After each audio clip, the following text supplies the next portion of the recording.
여러분 안녕하십니까? 이번 시간 패턴 인식 그것이 알고 싶다. 이번 시간에는 신경망이라는 주제를 가지고 여러분과 같이 생각해 보는 시간을 갖도록 하겠습니다. 신경망이라고 하면 왠지 뭔가 생물학적인 그런 냄새가 많이 풍기죠. 그러면 이 신경망이 과연 컴퓨터, 특히 패턴 인식과 어떤 관계가 있을지 지금부터 살펴보도록 하겠습니다. 자, 그러면 신경망이라고 하게 되면 항상 빼놓을 수 없는 거, 항상 늘 같이 다니는 단어, 키워드가 뭐냐면 학습이라는 것이 있습니다. 학습, 과연 무엇일까요? 우리가 지금까지 쭉 교과목을 배우면서 학습이라는 것은 데이터를 이용해서 확률 밀도 함수의 파라미터를 추정하는 것, 이 정도로 배웠습니다. 그러면 이 신경망이라는 곳에서 학습이라는 것은 과연 무엇일까요? 그냥 간단히 학습이 뭡니까? 그냥 배운다는 의미입니다. 자, 우리는 태어나는 순간부터 죽을 때까지 많은 것들을 배웁니다. 그래서 그것이 우리의 경험이 되고 우리의 지식이 돼서 우리가 살아가게 됩니다. 자, 그런데 중요한 것은 우리가 세상을 살면서 모든 것을 다 배우지는 못합니다. 자, 그렇다면 여기서 이제 바로 학습의 효과가 나타나는 겁니다. 우리가 비록 배우진 못했더라도 유사한 것을 배우게 되면은 그 배우지 않은 상황에 대해서 우리는 그것을 적용하고 그 문제를 해결할 수 있는 능력을 갖게 만들어주는 것이 바로 학습입니다. 예를 들어서 여러분이 어떤 수학 문제를 푼다고 한번 생각해 보세요.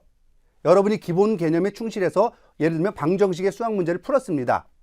그러면 그 방정식의 문제가 변형이 돼서 새로운 유형의 문제가 나오더라도 여러분은 거기에다가 여러분이 알고 있는 지금까지 배운 지식, 경험들을 갖다가 적용해가지고 그 문제를 갖다가 풀 수가 있게 될 겁니다. 이게 바로 학습의 효과입니다.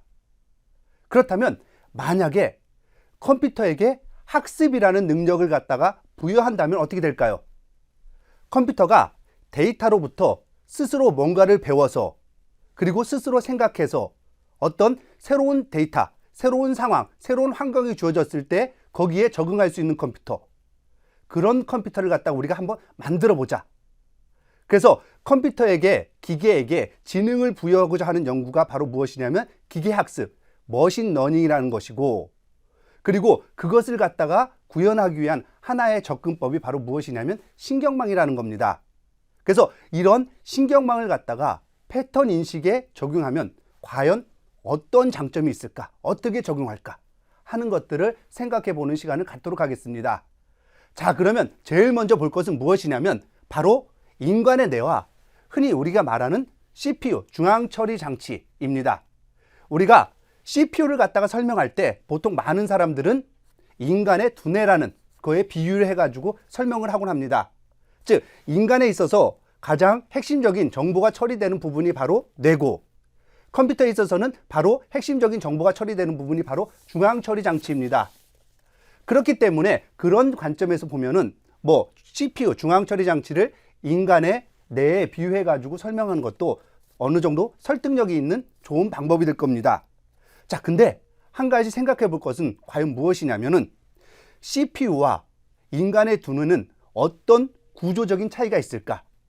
또는 정보, 데이터를 처리하는 데 있어서 어떤 차이가 있을까? 하는 것들 여러분이 한번 생각해 봤으면 좋겠습니다.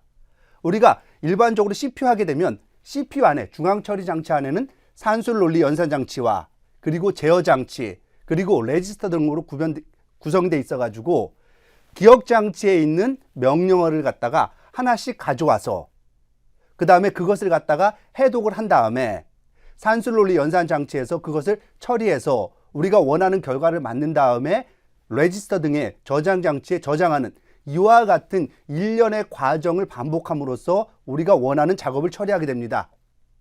자, 그렇다면 인간의 뇌는 과연 어떨까요? CPU와 똑같은 방법으로 처리할까요? 아닐 겁니다.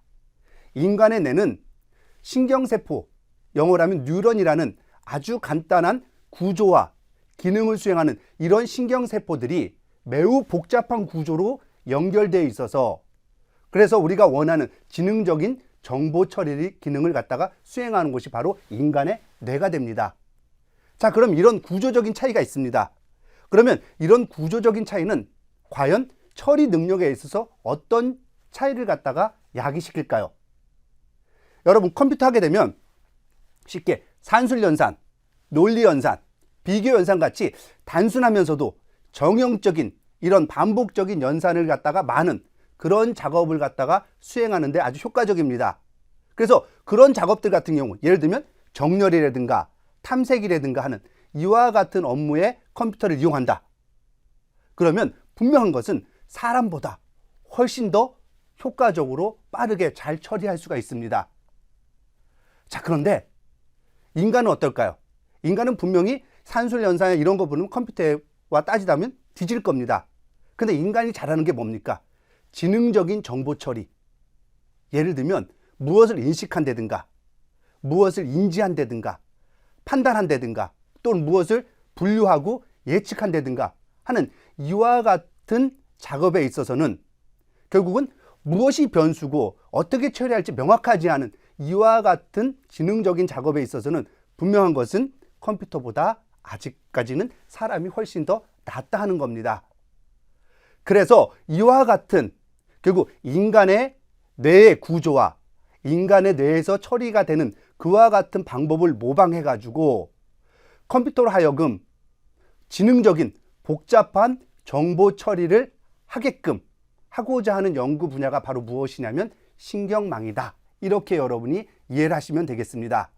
그래서 인간의 두뇌에서 그 처리 방법과 구조를 갖다가 따와 가지고 우리가 컴퓨터를 통해서 문제를 풀고 싶은 하나의 접근 방법. 그것이 신경망이다.